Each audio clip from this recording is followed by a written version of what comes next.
Alors, passion rap depuis toujours. Ouais, Genre, avant le volet. ouais, grave. Ok, raconte-moi d'où ça vient. Dans ma ville, à Poitiers, il y avait pas mal de scènes underground, hip-hop, où on faisait.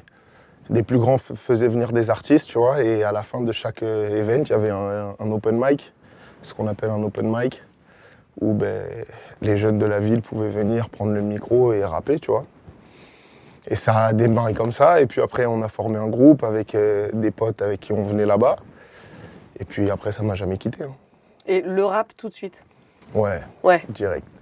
J'ai été, j'ai pas forcément eu des parents qui écoutaient beaucoup de rap, mais c'est vraiment un mouvement qui était dans ma ville super important en fait. C'est pour ça, tu vois, les potes, l'école, c'était que du rap. Et c'est venu comme ça, direct le rap. Moi, mon papa, il écoutait beaucoup de musique africaine, beaucoup de... Mais il vivait aussi pour la musique, hein. Ton de père, ouf, il est de hyper ouf. mélomane. Non, grave, Ouais. grave. Mais c'était pas hip-hop, tu vois, c'était Barry White, Ouais. les trucs comme ça, ou alors ouais, musique africaine. Ma mère, c'était variété française, tu vois, donc vraiment rien à voir avec le rap. Mais musique depuis tout petit, ouais. Et avec les potes, c'est un truc que tu partages avec Ouais, eux. grave. Pour moi, c'est le plus important. T'as vu derrière, il y a tous les copains qui sont là. Il y en a d'autres qui arrivent. Et c'est un super moment, tu vois. C'est un super moment parce que tu crées et on prend des idées de tout le monde et on essaye de faire de belles choses. Je vais te montrer un petit message aussi parce qu'effectivement, quelqu'un qui se souvient bien que le rap, c'est depuis toujours. Je souhaite le meilleur pour la musique parce que la musique, c'est aussi quelque chose qui a pris beaucoup de place dans ta vie. Je me suis rendu compte très tôt que ça serait important quand tu m'as fait écouter ton premier morceau de rap. Tu avais 16-17 ans. C'était à l'occasion d'ailleurs d'une situation tragique. Et j'ai trouvé ce morceau très fort, très touchant.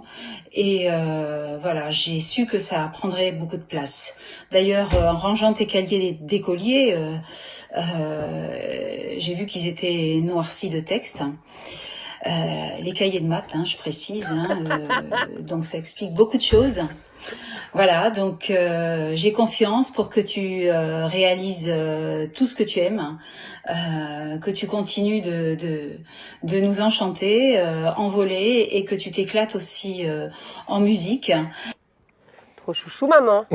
Ouais, c'est chouette. Grave. Alors toi, t'écrivais sur tes cahiers, donc l'école, pas trop, Ouais. pas trop ton truc, quoi. Bah déjà, l'école, pas trop mon truc à la base, déjà. Et puis, tu sais, comme je t'ai dit, le samedi, il y avait les open mic. C'était ça, Donc à partir du lundi, c'est parce que bosser. l'open mic aussi, c'est pas simple, tu vois. Ouais, bah oui. T'arrives, il faut que t'aies le texte qui tape, il faut que t'impressionnes.